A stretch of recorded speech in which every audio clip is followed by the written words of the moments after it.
નમસ્કાર. Gandhinagar Indian Lions સ્વર્ણિમ club Guru Purnima દિવસથી ઉજવણી કરવામાં આવી. ઇન્ડિયન લાયન્સ સ્વર્ણિમ ક્લબ ગાંધીનગર દ્વારા ગુરુ પૂર્ણિમા દિવસની વૃક્ષારોપણ કરીને અનોખી રીતે ઉજવણી કરવામાં આવી હતી.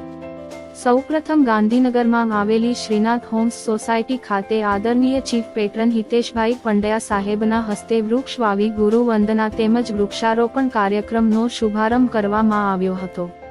આ કાર્યક્રમમાં past national chairman Ashaben Pandya, વર્તમાન નેશનલ ચેરમેન અક્ષયભાઈ ઠક્કર સાહેબ, નેશનલ સેક્રેટરી રાધેશ્યામભાઈ યાદવ સાહેબ, સ્વર્ણિમ લાયન્સ ક્લબના પ્રેસિડન્ટ સરોજબેન દવે સહિત સર્વે હોદ્દેદારો તેમજ મેમ્બર્સ હાજર રહી વૃક્ષો વાવ્યા અને વૃક્ષારોપણનો કાર્યક્રમ આનંદ ઉલ્લાસથી ઉજવવામાં આવ્યો હતો.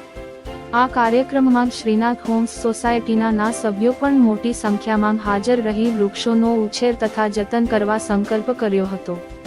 ઉપસ્થિત નેશનલના મહાનુભાવોએ વૃક્ષને ગુરુ ભાવે જતન કરવા અનુરોધ કર્યો હતો. આમ ગાંધીનગર ઇન્ડિયન લાયન્સ સ્વર્ણિમ ક્લબ દ્વારા અનોખી રીતે ગુરુ પૂર્ણિમા દિવસની ઉજવણી કરવામાં આવી હતી. દીપમાલા ન્યૂઝ કલોલ.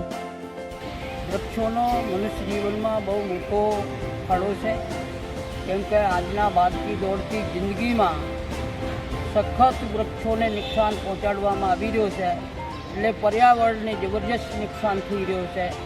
વૃક્ષો વાવવાની ખાસ દરેક માણસની જરૂર છે.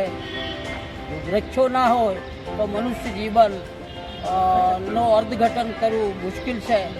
વૃક્ષો નહીં હોય તો મનુષ્ય જીવન ખતરામાં આવી જશે, કેમ કે વૃક્ષો આપણને ઓક્સિજન આપે છે, વૃક્ષો આપણને ફળ ફળાદી ઇત્યાદિ આપે છે. ખાસ તો વૃક્ષો હોય તો આપણને ઓક્સિજન મળે, બારિશ આવે. એવું વૈજ્ઞાનિકોનું કહેવું છે કે વૃક્ષ હશે તો વર્ષા આવશે, એટલે વૃક્ષ જીવન માટે બહુ જરૂરી છે. તો આજે ગુરુ પૂર્ણિમાના દિવસે ઇન્ડિયન લાયન્સ સ્વર્ણિમ ક્લબ ગાંધીનગરે આ શ્રીનાથ સોસાયટીમાં વૃક્ષારોપણનો કાર્યક્રમ રાખ્યો છે.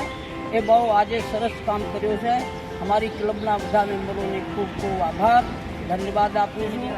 વૃક્ષો વાવવું એટલે જીવનમાં બહુ જરૂર છે. દરેક માણસને ઓછામાં ઓછા કમસે કમ 10 વૃક્ષો વાવવા જોઈએ.